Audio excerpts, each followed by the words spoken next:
I'm up there, I paid £1 for the seat, I asked for a cup of tea, £2.50. Hello, what's that crack? What's the story? Welcome back to the channel. Today we're checking out John Bishop. This is for one night only.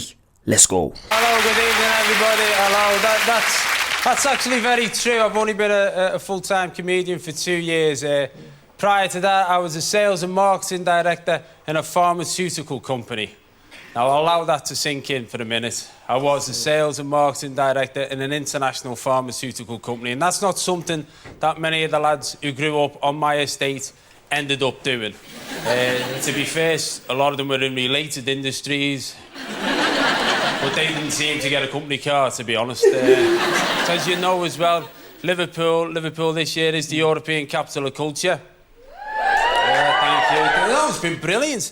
It's been brilliant for the city, and particularly for me. I mean, I've seen a lot of changes, although the most significant thing about Liverpool being the European capital of culture, I found was when I stayed at my mum and dad's the other week. I stayed there and I came down for breakfast in the morning. And instead of me dad having a normal breakfast, when I walked downstairs, he was sat there at the breakfast table, and on his plate, he had a croissant. Now, my dad's not a person who's ever seen a croissant before. He's of that generation. You know that generation of dads who think a trip to the tip is a day out? You think the tip is a bring and buy sale? I'm not kidding you. My dad's one of those people who goes to the tip and come back with more than he went with. 3 years ago, he went to the tip, he saw an oak front door in a skip. He thought, that's too good to throw away. He climbed in, took it out, took it home and built a shed around it. My mum's the only person in Britain who's got a shed with a brass door knocker on the front door.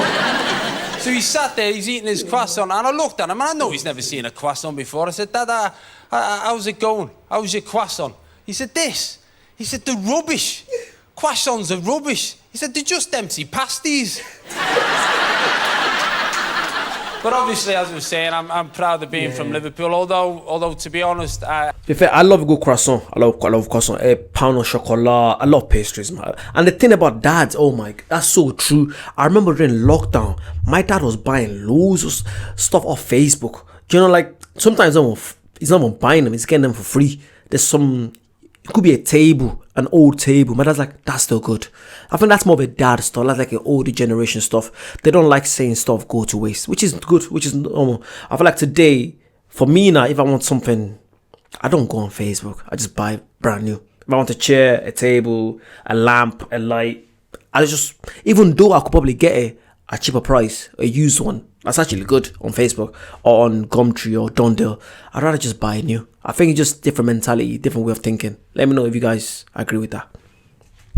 I've emigrated now. I live in Manchester, and there's a reason for that. It's because I married a girl from Manchester. We've been married now for 15 years, on and off. And that's created its own problems, because I'm from Liverpool, she's from Manchester, so our kids are mixed race.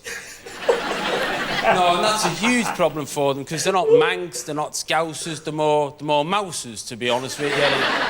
And you realise what a big problem this is when you have a significant moment with your children. And I found it when I was taking my oldest son for his first football kit. And that's an important moment for any dad, to take your son for your first football kit. And he was only 5. I said, I want to take him for his first kit. So I took him to a sports shop, and we'd never had the conversation. You just assume as a parent you pass things on in your DNA. And I walked into the shop, and there's a huge array of football kits. I said, "There, son, which kit do you want?" And he just looked at me. He was only 5. I said, "Which kit do you want?" And I basically meant home or away. That's what I meant, the red or the white. And he looked at me. He's only 5 with eyes full of innocence. He said, "Dad, can I have a Manchester United kit?" I know, can you imagine what I felt like? Because there's cameras in them shops, isn't there? So I couldn't hit him. No, but at that moment, I'd rather him turn around and say, "To be honest with you, Dad, I don't like football. I'd rather be a girl and have a pony." And I didn't want to force anything on him, because it's wrong, isn't it, as a parent? So I said, let's go home and have a chat. And it's amazing how hungry a 5-year-old can get after a couple of days, isn't it? So he's a very keen Liverpool supporter now. Obviously, things are changing in the world now with this credit crunch. Everyone's panicking. You go on holiday, you don't know if the airline's going to be there when you come back, or if they're going to go bust. And everyone's wondering why they're going bust. I know why they're going bust, because they don't charge you to go anywhere. I went to Dublin 3 weeks ago from Liverpool for £1. Yeah. £1. I flew. That's so true. I fly with Ryanair. Like, I fly with Ryanair at least probably about 20 to 25 times a year. At least 20 times a year. I fly a lot with Ryanair from Ireland to England. And sometimes you do get that. I've never got that, but my dad get that loads of time. Because me, I tend to book my ticket like 2 weeks before. My dad can book it like 2 months before. So sometimes you can get like for €1, for €2. I tend to get like a return for about 30, 40 pounds. So yeah, Ryanair is dirt cheap. Literally, I don't care what people say about Ryanair. For the service you get, I feel think you still get good. You still get a good deal. You get a great deal. People just complain for no reason. Let me know what you guys think. From Liverpool to Dublin for £1. I didn't even want to go, to be honest with you. I was on my way to Blockbusters to get a DVD. I thought I might as well save a few quid. £1. You wouldn't go for that kind of bargain in anything else in your life, would you? If somebody turned up your house and said, listen, I've got some meat in the car, do you want to buy it for £1? You think, no, I'm not going to have that. It will make me sick. If someone wants to sell you some aftershave for £1, you think, no, I'm not going to have that. It'll burn me skin. But if somebody says to you, do you fancy having a go at defying gravity at 30,000 feet? You think, yeah, I'll give it a pop for £1. And I'm up there, I paid £1 for the seat, I asked for a cup of tea, £2.50. If you charge more for a cup of tea than you do to transport people from one country to another, there's a chance you're going to go bust. And what was worse, we're flying through the air, and this has never happened to me before, we're flying through the air and the plane hit an air pocket. And as it was falling, it fell about 150 feet, and as it was falling, I thought, well, it's only £1. Oh, you've got to expect to get your feet wet for £1, haven't you? Now, normally, ladies and gentlemen, I like to finish me show in my underpants doing an handstand, but I think somebody's already done that tonight, so I'm going to finish now, but thanks a lot for listening. I've been John Bishop. Good night and God bless. Thank you. That was very, very good. I feel like I like comedians that talk about stuff that relate to your life as well. Yeah, you guys want to see more John Bishop, please comment down below, let me know more John Bishop stuff.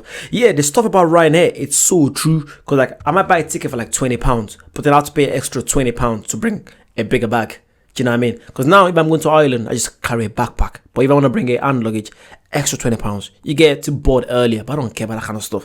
They know what they're doing. What's the geezer's name that owns Ryanair? Is it Michael O'Leary? Yeah, Michael O'Leary. He's a genius.